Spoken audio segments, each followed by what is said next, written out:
नमस्ते। कैसे हैं आप सब।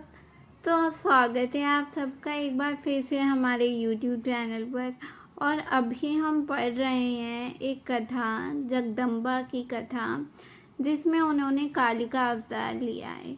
तो देखते हैं हम कैसे लिया है। हमने अभी तक पढ़ा है कि एक राजा था जिसके राज्य पर आक्रमण हुआ और उसकी फैमिली भी ले गए, राज्य भी ले गए और वो हार गया। फिर वो दूसरी पुरी में जा कर के रहने लगा। वहाँ पर भी कि दुश्मनों ने आक्रमण कर दिया, लड़ाई हुई और उसके बाद वो फिर से हार गया। इस लड़ाई में उसके जो खुद के मंत्री थे वो भी राजा को छोड़ के चले गए। अब वो बिल्कुल अकेला हो गया। फिर राजा जंगल में अकेले ही अपने घोड़े पर सवार होकर के जंगल में चला जाता है।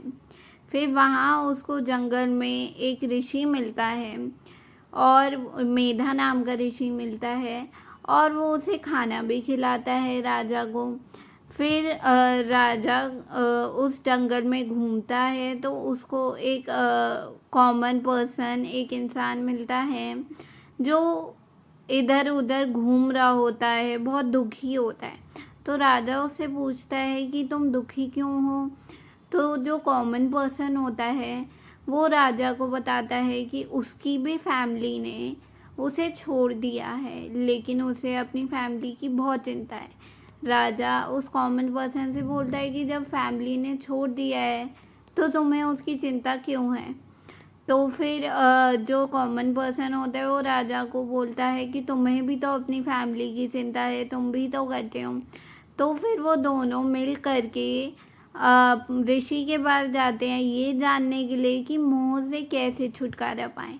ऋषि बताते हैं उन्हें कि जगदम्बा की कहानी बताते हैं कि कैसे जब कोई भी नहीं था और जो विष्णु भगवान हैं वो शेषनाग की शैया बिछा करके समुद्र के अंदर सो रहे थे तो उनके कानों से 2 दानव निकले थे। पर विष्णु भगवान तो सो रहे थे। तो जो 2 दानव थे वो जो ब्रह्मा निकले थे उनकी नाभि में से, कृष्ण भगवान के नाभि में थे। उनसे पूछते हैं कि तुम कौन हो। तो ब्रह्मा माता के पास जाते हैं और बोलते हैं कि मैं इनसे कैसे लड़ूं, इन दोनों दैत्यों से, इन दोनों जो दानव हैं इनसे कैसे लड़ा जाए। तो जानते हैं हम आगे कि कैसे हम मोह से छुटकारा पा सकते हैं आगे की कहानी में। तो आज हम जानेंगे कि कैसे हम छुटकारा पा सकते हैं मोह से।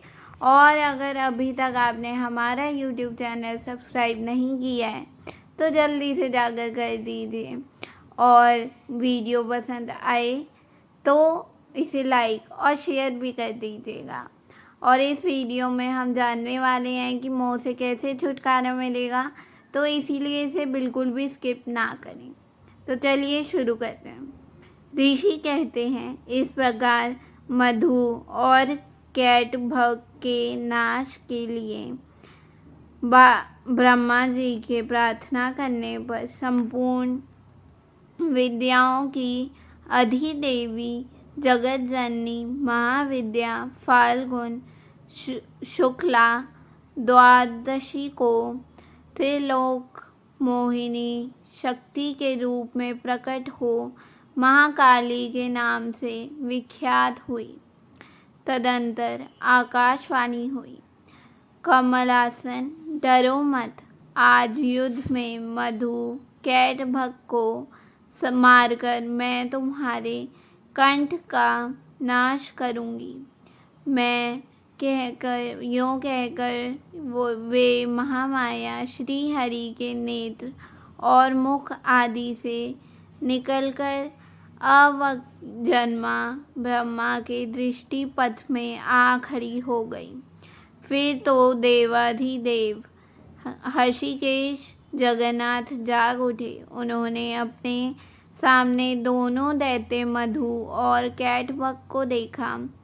उन दैत्यों के साथ अतुल तेजस्वी विष्णु का 5000 वर्षों तक बहुयुद्ध हुआ।